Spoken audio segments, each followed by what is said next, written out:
जय हिंद। मैं Asif Khan, IANN today में आप सभी का एक बार फिर से स्वागत है। मेरे साथ मौजूद हैं मिस्टर मंजुल कपूर जी। मंजुल जी, आपका IANN टुडे में स्वागत है। नमस्कार। और आज हम चर्चा करेंगे उत्तर प्रदेश की सियासत की और वहाँ के क्राइम की। आपको याद होगा कि 2017 में इलेक्शन हुए थे। दैट टाइम योगी जी जब मुख्यमंत्री बने थे तो उन्होंने ऐलान किया था, अपने भाषण में ये बात कहा था कि जितने भी क्रिमिनल हों वो उत्तर प्रदेश छोड़कर चले जाएं। और एक लय बनी थी, लगातार एनकाउंटर्स हुए थे शुरुआती दिनों के अंदर, और ये लगा था कि उत्तर प्रदेश क्राइम से पाक साफ पवित्र हो चुका है। लेकिन आप रेशो देखोगे तो पहले से भी ज़्यादा। देखिए, क्राइम कभी भी समाप्त नहीं हो सकता। यदि क्राइम समाप्त हो जाएगा तो पुलिस की ज़रूरत ही क्या है। क्राइम समाप्त नहीं होता है। लेकिन ये कहा जाता था कि अब राम राज आ चुका है। कहा जाता है ना, आया हाँ। तो नहीं है। क्योंकि ये हम किसी पार्टी के माध्यम से नहीं कहेंगे, लेकिन ये था कि 70 सालों में 70 सालों की हवा चल रही, 70 सालों में कुछ नहीं हुआ, 70 सालों में ये किया।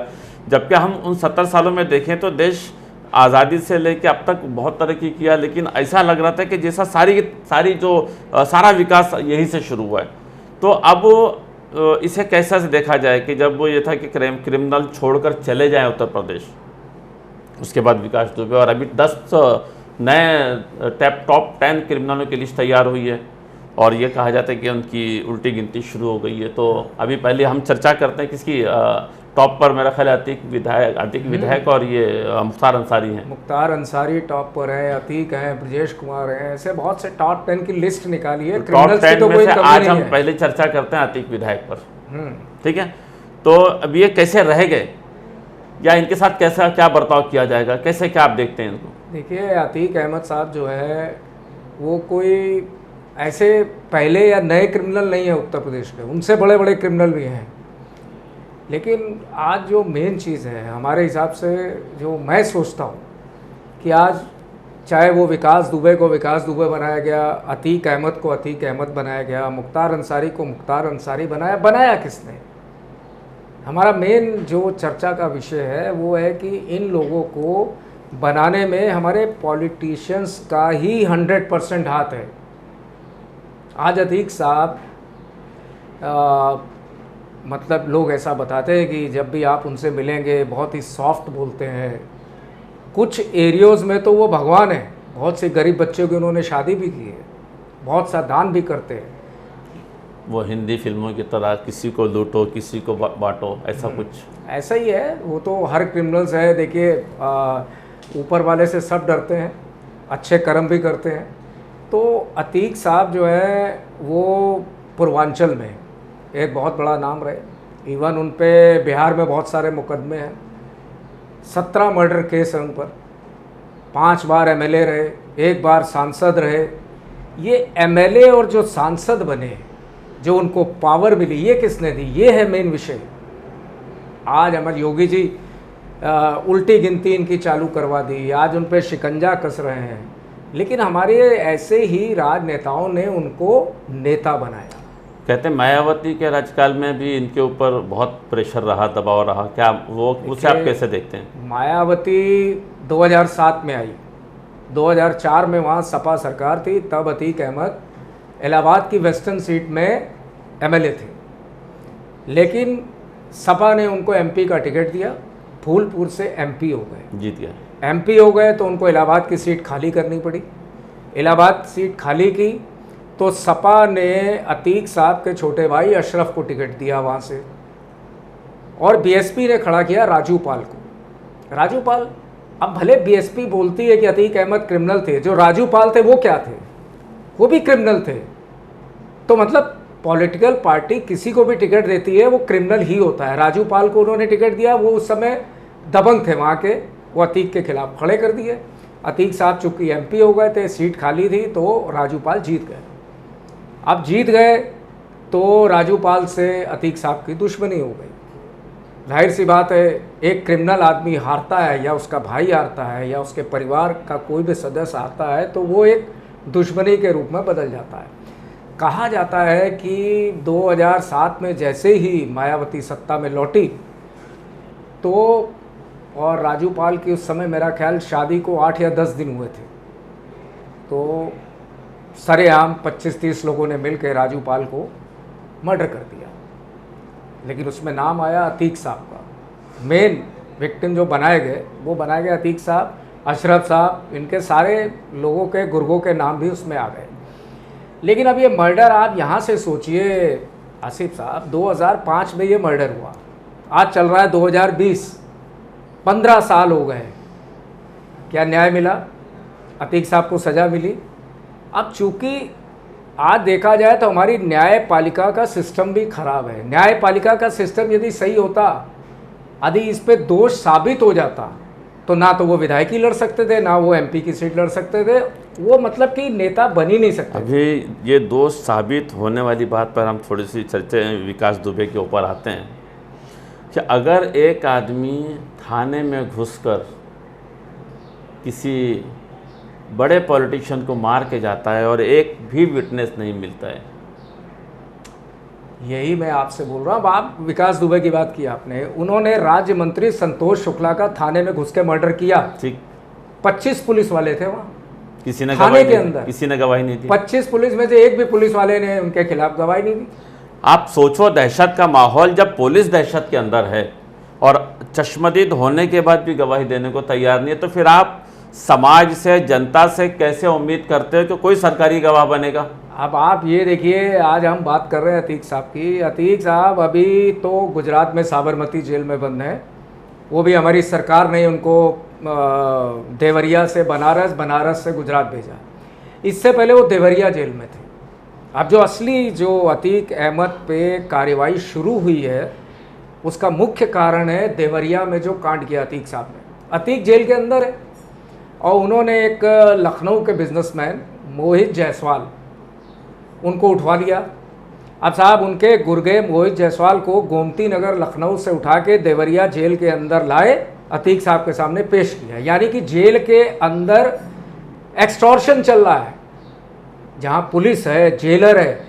और यहाँ तक सुना गया कि मोहित जो जायसवाल थे उनको वहाँ पे लाया गया, अतीक साहब ने उनको जो भी हड़काया, डाटा एक्सटॉर्शन, कुछ पेपर साइन कराए, चेक लिए। इवन वहाँ पे बाद में अतीक के गुर्गों ने, पुलिस ने मारा उनको।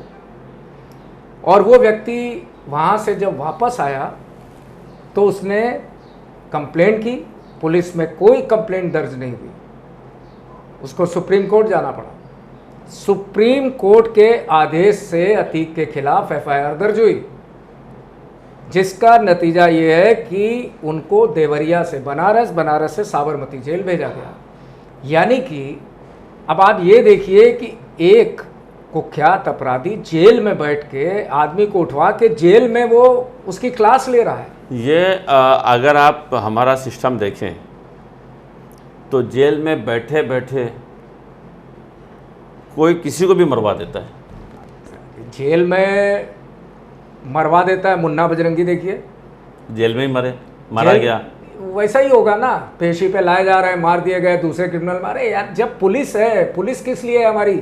आज विकास दुबे निहत्ता आदमी, उसके पैरों में रॉड है, साहब बोल दिया भाग रहा था पिस्टल लेके, अरे एक सिक्योरिटी गार्ड ने उसको अरेस्ट कर लिया। आप एसटीएफ के जवान 8 गाड़ी में बैठे हैं, बिना हथकड़ी के आपने बैठा रखा है, साहब गाड़ी पलटी, पुलिस वाले घायल हुए, वो घायल नहीं हुआ विकास दुबे, वो पिस्टल लेके भाग गया। अभी आपको क्या लगता है अतीक के साथ क्या सुलूक किया जाएगा, या मुख्तार अंसारी जो टॉप 10 हैं इनके साथ क्या हो सकता है, या इन्हें भी मुन्ना बजरंगी की तरह मार दिया जाएगा? कोई बड़ी बात नहीं है।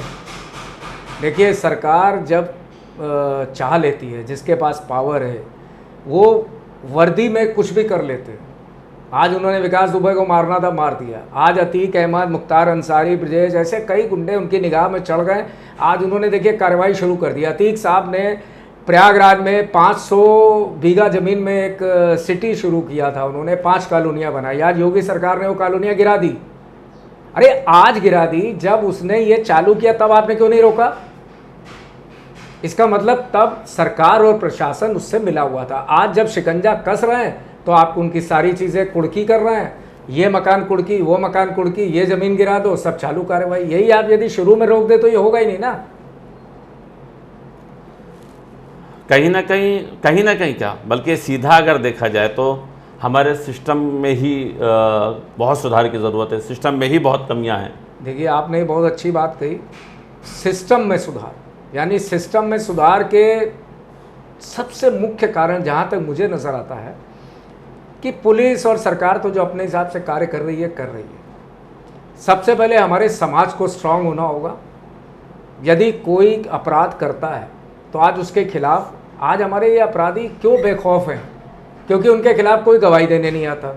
अपराधी बेखौफ इसलिए भी हैं मंजू जी, क्योंकि आपके पास मतलब जिनको सरकार ने पावर दिया है, वर्दी है, वो खौफ में हैं, तो जनता कैसे खुलकर सामने आएगी किसी के खिलाफ भी कंप्लेंट करने, उनसे FIR दर्ज करने, या उनके खिलाफ कि उन्हें आना जाना है, तमाम चीज़ें हैं, उन पर अटैक हो सकता है। जब वर्दीधारी और असलहाधारी घबरा रहे हैं तो आप कैसे जनता से उम्मीद करते हो? नहीं, जनता से उम्मीद नहीं करते हैं। देखिए, यही बात है, दोनों बातों में डिफरेंस है। हम जनता से उम्मीद नहीं करते हैं क्योंकि जनता को अब जागना होगा, क्योंकि हमारे पॉलिटिशियन, हमारा प्रशासन भ्रष्ट हो चुका है।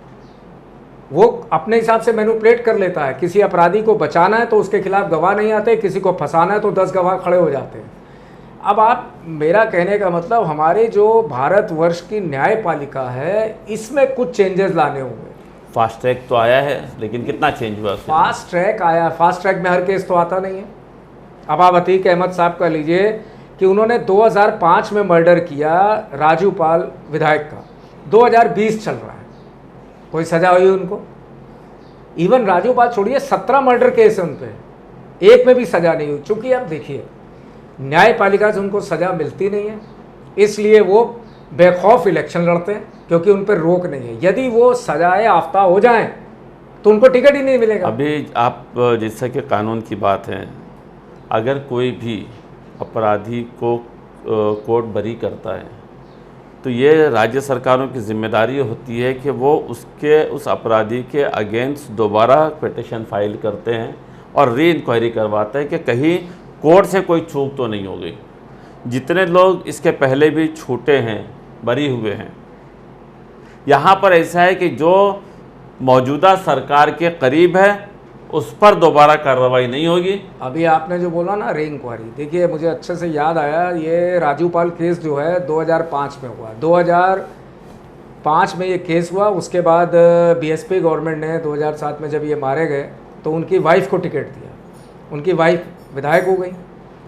तो 2005 यानी 2012 में इसको केस को CBI में ट्रांसफ़र कर दिया कि अब साहब इसकी जांच दोबारा होगी। यानी 2012 से फिर नए सिरे से जांच चालू। जो पहले के 5 से 12 के 7 साल गए, 8 साल, वो वेस्ट हो गए, जांच दोबारा शुरू हुई। लेकिन 12 से फिर 20 आ गया और जांच चली रही है। कुल मिलाकर हमें कानून में सुधार की ज़रूरत है।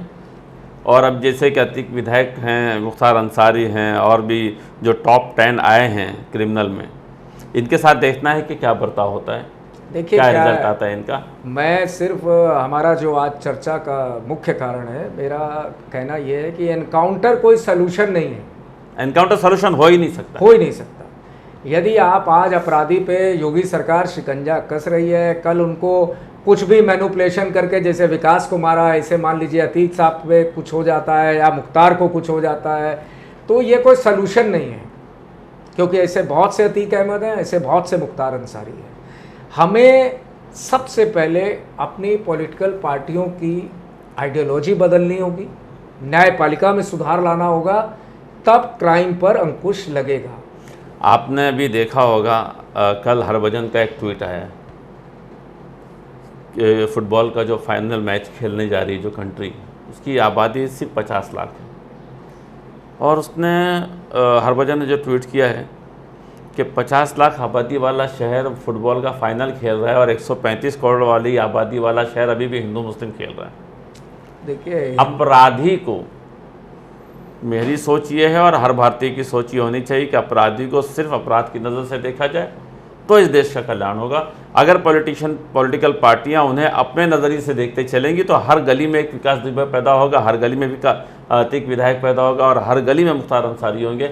आप नहीं रोक सकते। कुछ हालात से बनते हैं, कुछ बनाए जाते हैं और कुछ मजबूरी से बनते हैं। देखिए, मजबूरी से अपराधी पहला अपराध जो करता है वो कभी कभी सडनली किसी विशेष कारणों से हो जाता है, मजबूरी से हो जाता है। लेकिन अगर उसको उसी समय पे सजा दे दी जाती है या उसको शय मिल जाती है तो उसकी कहानी अलग हो, उसका इतिहास अलग बन जाता है। अगर उसको आप बूस्ट कर देते हैं तो अतीक अहमद बन जाता है।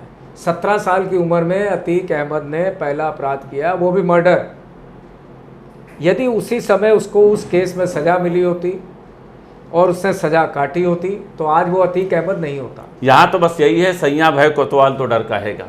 तो हम लोग का मुख्य उद्देश्य ये है कि हमें समाज को जगाना है और हमें योगी जी हो या कोई भी सरकार हो, हमें ये संदेश देना है कि आप एनकाउंटर सॉल्यूशन नहीं है। आप अपराधी को उसके अपराध की ऐसी सज़ा दीजिए कि आने वाले 10 अपराधी सोचे कि मुझे अपराध करना है कि नहीं करना है। खैर, आज हम अपना प्रोग्राम यहीं समाप्त करते हैं। हमारे कहने का असल मकसद ये है कि सरकारें 5 साल 10 साल, जैसे कि मैं अक्सर अपने शो में कहता हूं कि सरकारें आनी और जानी हैं। हमें सरकार को नहीं, समाज को जगाना है। आज के अगला हमारा जो एपिसोड होगा फिर वो किसी नए क्राइम पर होगा और अगले किसी टॉप 10 की सूची पर जिसका नाम आते जाएगा या जिसके साथ कोई घटना होती जाएगी जो चर्चा का विषय रहेगा। ये हमारा प्रोग्राम चलता रहेगा। आज के लिए आसिफ खान और मंजू जी को इजाज़त दीजिए। जय Hind. For more details, subscribe to our channel INN Today and press the bell icon.